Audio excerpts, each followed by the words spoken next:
Hi అండి. అందరికీ నమస్కారం. Welcome to my channel. ఈ వీడియోలో ఏపీ ప్రభుత్వ పెన్షనర్స్ అందరికీ ఇప్పుడే అందిన తాజా సమాచారం అండి. ఉద్యోగ పెన్షనర్ల తాజా సమాచారం అయితే ఈ వీడియోలో తెలుసుకుందాము. వీడియో అయితే ఎక్కడే గాని స్కిప్ చేయకుండా ఎండ్ వరకు చూసేయండి. అప్పుడే ఇన్ఫర్మేషన్ పూర్తిగా అర్థమవుతుంది. అలాగే వీడియో చూస్తున్న ప్రతి ఒక్కరు లైక్ చేయండి ఫ్రెండ్స్. ఈ వీడియోని తోటి పెన్షనర్ మిత్రులతో అయితే షేర్ చేయండి. కొత్తగా మన ఛానల్ చూస్తున్నవారు ఇంకా ఎవరైనా సబ్స్క్రైబ్ చేసుకోకపోతే వెంటనే మన ఛానల్‌ని సబ్స్క్రైబ్ చేసుకోండి. సబ్స్క్రైబ్ చేసుకోవడం వల్ల నేను చేసే ప్రతి ఒక్క వీడియో మీ వరకు రీచ్ అవుతుంది. ఇక ఆలస్యం చేయకుండా వివరాల్లోకైతే వెళ్ళిపోదాము. ఫ్రెండ్స్ ఇక విషయానికొచ్చినట్టయితే ఆంధ్రప్రదేశ్ రాష్ట్రంలో పనిచేస్తున్నటువంటి ప్రభుత్వ ఉద్యోగులు, నిరంతరం విద్యా బోధనలో నిమగ్నమయ్యే ఉపాధ్యాయులు మరియు పదవి విరమణ పొంది విశ్రాంత జీవనం గడుపుతున్న పెన్షనర్లకు తమ సర్వీసు నిబంధనలు, సెలవులు, అలవెన్సులు మరియు ఆర్థిక ప్రయోజనాలపై అనేక సందేహాలు ఉండటం సహజమే. అటువంటి కొన్ని ముఖ్యమైన ప్రశ్నలకు మరియు వాటికి సంబంధించిన సమగ్రమైన సమాధానాలను మనము తెలుసుకునే ప్రయత్నం చేద్దాం. ముఖ్యంగా పెన్షన్ కమ్యుటేషన్, మెడికల్ బిల్లులు మరియు సెలవు నిబంధనలపై స్పష్టత పొందడం ప్రతి ఉద్యోగికి చాలా అవసరము.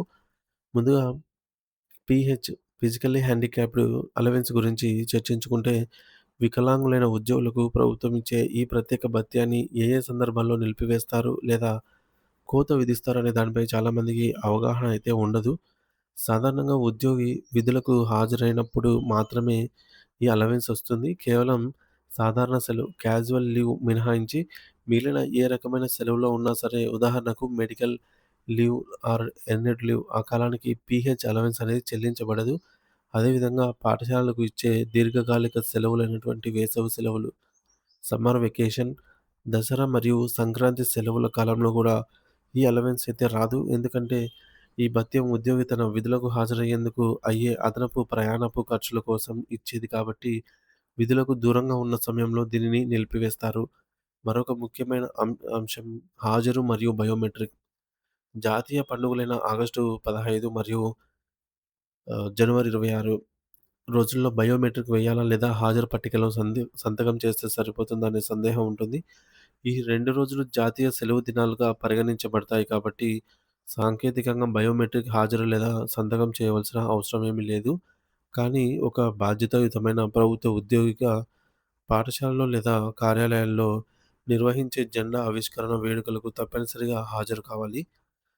వేడుకల్లో పాల్గొనడం అనేది క్రమశిక్షణతో కూడిన బాధ్యత కానీ, అది అధికారిక పనిదినం కాదు. కాబట్టి రిజిస్టర్‌లో సంతకంతో పని ఉండదు. ఉద్యోగ ప్రగతిలో క్రమశిక్షణ అనేది అత్యంత కీలకమైనది. సర్వీస్ బుక్‌లో ఈ మేరకు సెన్స్యూర్ అని నమోదైతే దాని అర్థం ఏమిటంటే చాలామంది ఆందోళన చెందుతూ ఉంటారు.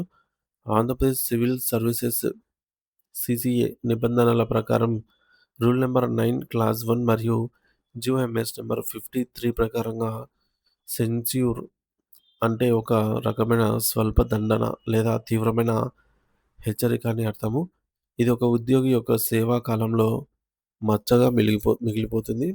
దీనివల్ల కలిగే ప్రధాన నష్టం ఏమిటంటే, ఈ దండన నమోదైన తేదీ నుండి సరిగ్గా ఒక సంవత్సరం పాటు సదరు ఉద్యోగి పదోన్నతి పొందే అర్హత అయితే ఉండదు.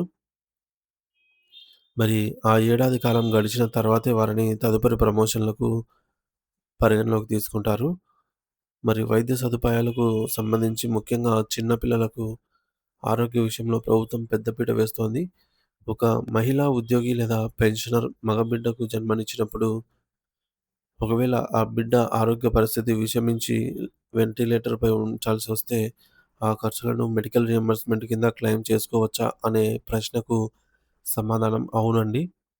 జీఓఎంఎస్ నంబర్ 74 ప్రకారంగా తల్లి డెలివరీ ఖర్చులతో పాటుగా నవజాత శిశువుకు అయ్యే చికిత్స ఖర్చులను కూడా గరిష్టంగా రూ. 2,00,000 వరకు రియంబర్స్‌మెంట్ పొందవచ్చు. అయితే ఇక్కడ గుర్తుంచుకోవాల్సిన ముఖ్యమైనటువంటి విషయం ఏమిటంటే, మీరు చికిత్స పొందిన ఆసుపత్రి తప్పనిసరిగా ప్రభుత్వం గుర్తించిన రెఫరల్ హాస్పిటల్ అయ్యే ఉండాలి. ఆర్థిక అంశాల విషయానికే వస్తే ఆదాయపు పన్ను మినహాయింపుల కోసం చాలామంది ఇంటి రుణాలు తీసుకుంటూ ఉంటారు. నిర్మాణం జరుగుతున్న ఇంటిపైనే చెల్లించే వడ్డీకి పన్ను మినహాయింపు ఉంటుందా? అంటే ఆదాయపు పన్ను చట్టం ప్రకారంగా ఇల్లు పూర్తిగా నిర్మించబడి స్వాధీనం అంటే పొందినటువంటి తర్వాతే వడ్డీ మినహాయింపు పొందడానికి వీలవుతుంది. అయితే ప్రభుత్వం ఇందులో ఒక గొప్ప వెసులుబాటైతే కల్పించింది. ఇల్లు కట్టే సమయంలో మీరే చెల్లించిన వడ్డీ మొత్తాన్ని వృధా పోనివ్వకుండా ఇల్లు పూర్తయిన సంవత్సరం నుండి 5 సమాన వార్షిక వాయిదాలలో క్లెయిమ్ చేసుకునే అవకాశం అయితే ఉంటుంది. దీనివల్ల నిర్మాణం పూర్తయ్యాక పనులు పన్ను భారం గణనీయంగా తగ్గుతుంది.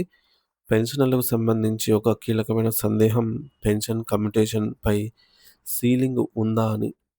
ఇక ఆంధ్రప్రదేశ్ ప్రభుత్వ నిబంధనల ప్రకారం ఒక ఉద్యోగి తన ప్రాథమిక పెన్షన్‌లో గరిష్టంగా 40% వరకు మాత్రమే కమ్యుటేషన్ అంటే నగదుగా మార్చుకునే అవకాశం ఉంటుంది. ఇక్కడ 40% అనేది శాతానికి సంబంధించిన పరిమితి సీలింగ్. కానీ ఆ 40% లెక్కించిన తర్వాత వచ్చే మొత్తం ఎంత భారీగా ఉన్నా దానిపై ఎటువంటి గరిష్ట పరిమితి లేదు.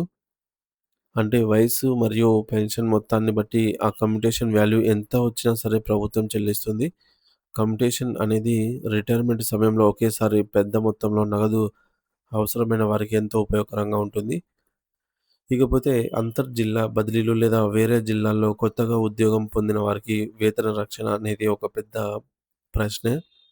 ఉదాహరణకు ఒక జిల్లాలో సెకండరీ గ్రేడ్ టీచర్‌గా పనిచేస్తున్న వ్యక్తి మరొక జిల్లాలో డీఎస్సీ ద్వారా మళ్ళీ అదే కేడర్‌లో లేదా అంతకంటే పై క్యాడర్‌లో ఎంపికైతే పాత జీతం వస్తుందా అని అడుగుతూ ఉంటారు.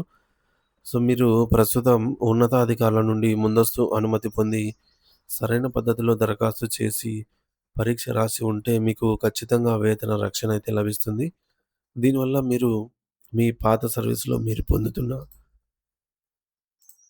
ఇంక్రిమెంట్లు మరియు బేసిక్ పే కొత్త ఉద్యోగంలో కూడా కొనసాగుతాయి.